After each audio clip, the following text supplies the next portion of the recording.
हूँ, सिंगू बॉर्डर के पास बड़े बड़े ट्रक थे माल से भरे हुए और रास्ता खुल गया और आईटीओ में 2 खाली टीटीसी की बस थी और रास्ता ब्लॉक हो गया। इस क्रोनोलॉजी को भी हमारे किसान आंदोलन को समझना चाहिए। एक तीर से कई शिकार किए। एक इन्होंने षड्यंत्र किया हमारे किसान आंदोलन को निशान साहिब का झंडा फहराने तक। 2 इन्होंने हमारे किसान नेताओं पर मुकदमे दर्ज किए और 3 इन्होंने अपने जीजा दीप सिद्धू को पंजाब का बड़ा नेता बनाने का षड्यंत्र किया। और मैं आपको चौथी बात कहना चाहता हूं, हमारे देश के अंदर खेती किसानी का योगदान आप सुनिए। मोदी 100% लोगों के लिए खाद्यान्न, सबसे ज्यादा रोजगार, 100 में 70 उद्योगों के लिए कच्चा माल, 100 में 85% गतिविधियां कृषि पर उपज सामान से लेकर उससे बने हुए सामान जो मैंने पहन रखा है, और माल धोने के लिए सड़क से लेकर वायु मार्ग तक और रेल से लेकर जल मार्ग तक 65% ट्रांसपोर्ट सिस्टम और सबका रोजगार विकास दर में योगदान अगर हम देखेंगे तो मोदी कृषि नहीं है तो उद्योग खत्म हो जाएंगे, व्यापार चौपट हो जाएगा और आपका रोजगार खत्म हो जाएगा, ट्रांसपोर्ट व्यवस्था चौपट हो जाएगी। खाद्यान्न के अभाव में देश का विदेशी धन का जो करेंसी होता है खजाना खाली हो जाएगा। अरे भैया भिखारी कुछ तो समझो।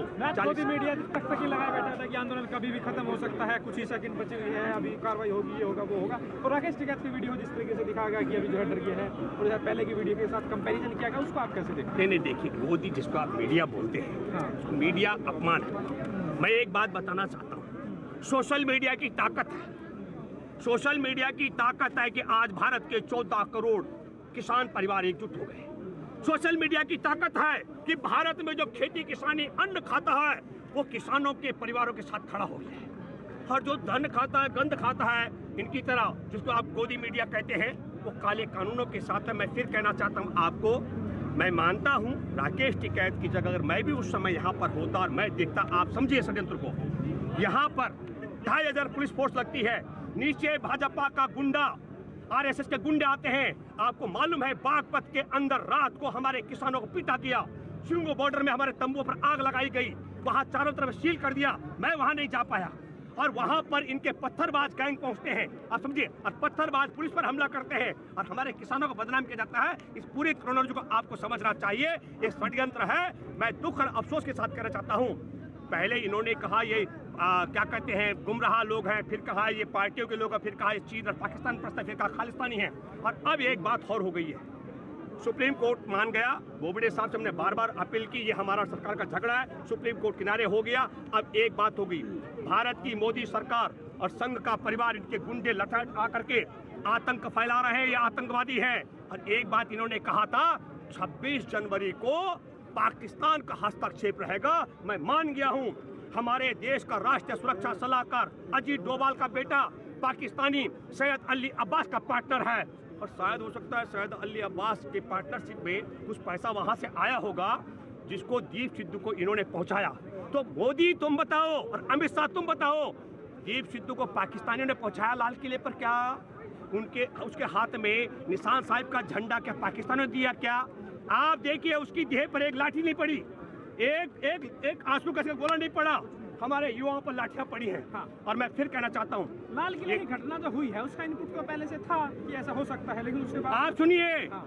जब सिंगू बॉर्डर से किसान आगे बढ़ रहे थे तो उसी समय पत्रकारों ने कहना शुरू किया कश्मीरी गेट पहुंचेंगे, लाल किला पहुंचेंगे। मैं फिर कहना चाहता हूँ, जितनी बड़ी बड़ी गाड़ियां दुनिया के मीडिया तुमने भी देखे, गोदी मीडिया तुमने भी देखे, वो ट्रक भरे हुए, वहां का रास्ता खुल गया और आईटीओ में 2 डीटीसी की खाली गाड़ियां और रास्ता रुक गया, ये भी समझना चाहिए। और आखिरी बात, मैं 8 बजे लाल किले में भी था, लाल किले में कोई पुलिस फोर्स नहीं थी। जब तक हमारे किसान आंदोलन को निशान साहिब का झंडा फहराने तक तब्दील करके वो गोदी मीडिया नहीं चलाने लग गया, तब तक वहाँ फोर्स थी। और जब ये प्रचार हो गया कि ये किसानों का नहीं सिखों का आंदोलन, झंडा फहराने का आंदोलन है, मैं पूरी जिम्मेदारी के साथ में कहता हूँ, हमारे सिख समुदाय की कोई समस्या नहीं, और हमारे सिख समुदाय का निशान साहिब का झंडा फहराने का भी लाल किले पर कोई इरादा नहीं, और हमारे पूरे किसान आंदोलन को बदनाम करने का यह षड्यंत्र किया गया। मैं फिर कहना चाहता हूँ कि जब जो पुलिस व्यवस्था जो सारा बंदोबस्त सिंगू बॉर्डर पर नहीं रोक पाया, उसने 2 डीटीसी की गाड़ी खड़ी करके कैसे रोका, एक क्रोनोलॉजी हिस्सा है। कल जो है टिकैत साहब ने कहा कि जो किसान है इस तरह से वापस नहीं लौटेगा, सम्मान के साथ वापस जाएगा, तो क्या कानून वापसी होंगे या फिर बीच से कोई रास्ता निकाला है समझौता हो? नहीं, 26 तारीख को निशान साहिब फहराने के बाद हमारे बीच में से एक किसान यूनियन भानु प्रताप जी अपना वापस चले गए। उनका आंदोलन निशान साहिब का झंडा लाल किले तक लगाने का इरादा रहा होगा। बीएम सिंह छोड़ के चले गए, उनका इरादा वहां तक रहा होगा। हम एक मिनट वहां तक रहा होगा, लोक शक्ति वाले भी। मैंने पहले कहा, जो लोग निशान साहिब का झंडा फहराने तक सीमित थे, यूनियन नेता की बात कर रहा हूं, वो चले गए, उनका काम हो गया। हमारे सब के सब किसान आंदोलन से जुड़े हुए लोग हैं। और मैं फिर कहना चाहता हूं, वापसी का मतलब क्या है?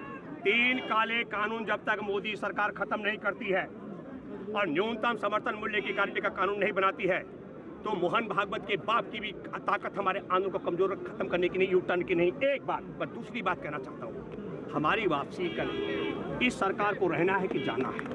इस सरकार को यदि रहना होगा, 3 काले कानून हटाने पड़ेंगे, न्यूनतम समर्थन मूल्य की गारंटी का कानून बनाना पड़ेगा। इससे कम हमारी कोई बात नहीं। राकेश टिकैत की या मेरी कोई व्यक्तिगत भूपेंद्र रावत की अलग अलग बात नहीं है। हमारा एक एजेंडा है, 3 काले कानून वापस लो और न्यूनतम समर्थन मूल्य की गारंटी का कानून बनाओ। हम सब वापस चले जाएंगे। एक मिनट, 170 से ज्यादा शहादत हो चुकी है। हमारे लोगों की लाश सब जा रहे हैं वापस।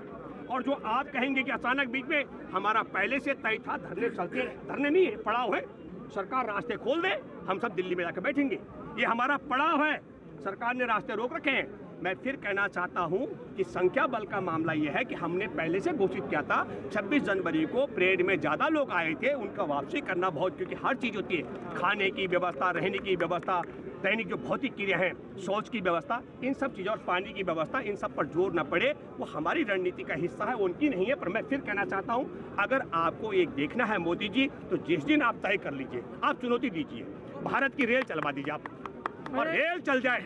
मैं फिर कहना हूँ, तुम चाय वाले की औलाद हो तो 14,445 रेलों के फेरे लगवा दो और ज्यादा का रूट दिल्ली से करवा देना, फिर देखिए दिल्ली में क्या होता है। एक आखिरी सवाल मेरा है, क्योंकि टिकैत साहब ने कहा कि हमने कभी किसी राजनीतिक पार्टी के खिलाफ जो है बयानबाजी नहीं की है, उसको आप कैसे देख रहे हैं? टिकैत साहब का बयान, उन्होंने कहा कि मैंने खुद तो देशद्रोही जैसे जो आरोप लग रहे हैं, जो केस दर्ज हो रहे हैं।